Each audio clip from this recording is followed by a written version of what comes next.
Welcome back. ഇന്ന് ഒരു അടിപൊളി 4 മണി പലഹാരമാണ് ഉണ്ടാക്കുന്നത്. എൻ്റെ കയ്യിൽ ഇവിടെ ഒരു നല്ല വലിയ നേന്ത്രപ്പഴമുണ്ട്. ഞാൻ പഴംപൊരിയാണ് ഉണ്ടാക്കുന്നത്. നമ്മുടെ സാധാരണ പഴംപൊരിയല്ല, പകരം ഒരു സ്പൈസി പഴംപൊരിയാണ്. ഞാനിവിടെ 4 ടേബിൾ സ്പൂൺ മൈദ എടുത്തിട്ടുണ്ട്. അതിലേക്ക് ഒരല്പം ക്രിസ്പിനെസ് കിട്ടാൻ വേണ്ടിയിട്ട് ഞാൻ 1 ടേബിൾ സ്പൂണ് അരിപ്പൊടി കൂടെ ഇട്ട് കൊടുക്കുന്നു. ഇതിലേക്ക് കളറിന് വേണ്ടിയിട്ട് ഒരിച്ചിരി മഞ്ഞൾപ്പൊടിയും, നമുക്ക് എരിവിന് വേണ്ടിയിട്ട് ഞാനിവിടെ കാശ്മീരി ചില്ലി പൗഡറാണ് ഇടുന്നത്. അപ്പോൾ ഇച്ചിരി കളറും കൂടുതൽ കിട്ടും, ഭയങ്കരമായിട്ടുള്ള എരിവ് ഉണ്ടാവില്ല.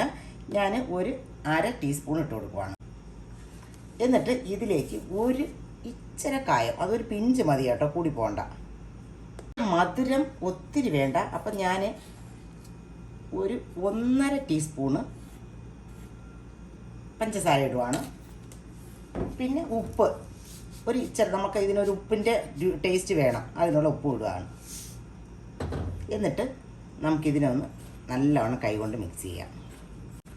ഇനി നമ്മൾ പഴംപൊരിക്ക് കുഴയ്ക്കുന്നത് പോലെ നമുക്ക് വെള്ളം ഒഴിച്ച് ഇതിനെ കുഴച്ചെടുക്കാം.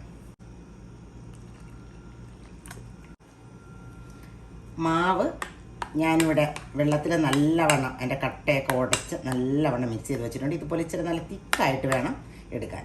എൻ്റെ കയ്യിൽ ഒരു 5 കറിവേപ്പിലയുണ്ട്, വെറും 5 ലീഫ്. അപ്പോൾ അതിനെ ഞാനിതിനകത്തോട്ട് നുറുക്കിയിടുവാണ്.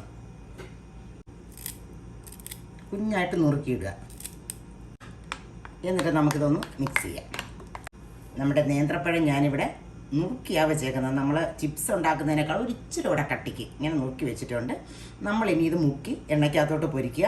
ഭയങ്കര ടേസ്റ്റാണ് കേട്ടോ ഇത്. നല്ല ഈ ചെറിയ മധുരം നമ്മളിട്ടിട്ടുണ്ട്, ആ എരിവും കായത്തിൻ്റെ മണവും ഒക്കെ കൂടെ ആയിട്ട് ഭയങ്കര ടേസ്റ്റായിട്ടുള്ള സാധനമാണ്. നമുക്ക് ചായ കുടിക്കാം. അപ്പം നമുക്കിതിന് പൊരിച്ചെടുക്കാം. ഒരു പാൻ അടുപ്പത്ത് വെച്ച് കുറച്ച് എണ്ണ ഒഴിച്ച് കൊടുത്തിട്ടുണ്ട്.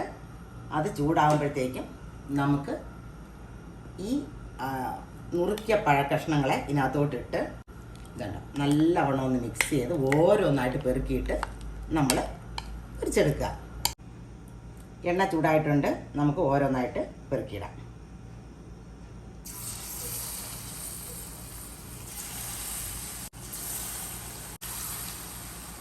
നമ്മൾ ഓരോന്നായിട്ട് ഇട്ടില്ല എങ്കിൽ ഇതങ്ങ് എല്ലാം കൂടെ ഒന്ന് ഒട്ടിപ്പിടിച്ച് പോകും. ഇത് ഒരു സൈഡ് കുറച്ച് സമയം മതി, അത് 1 മിനിറ്റ് വേണ്ട, അതിന് മുമ്പ് തന്നെ ഇതായിക്കോളും. നമുക്ക് ഓരോന്നായിട്ട് ഇങ്ങനെ മറിച്ചിട്ട് പൊരിച്ചെടുക്കാം. ഇങ്ങനെ ഒരു സൈഡ് നല്ലവണ്ണം മൂത്ത് കഴിയുമ്പോൾ അടുത്ത സൈഡും കൂടെ ഇങ്ങനെ മറിച്ചിട്ട് എടുക്കുക. വളരെ ടേസ്റ്റിയാണ്, നമുക്ക് പെട്ടെന്ന് ഉണ്ടാക്കുകയും ചെയ്യാം.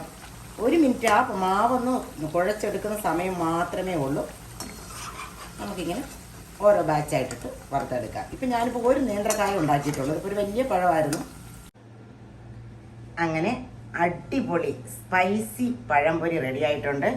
എല്ലാവരും ഉണ്ടാക്കി നോക്കണം. ഇതുവരെ ഇങ്ങനെ ഉണ്ടാക്കി നോക്കിയിട്ടില്ലാത്തവർ ഉറപ്പായിട്ട് ഉണ്ടാക്കി നോക്കണം.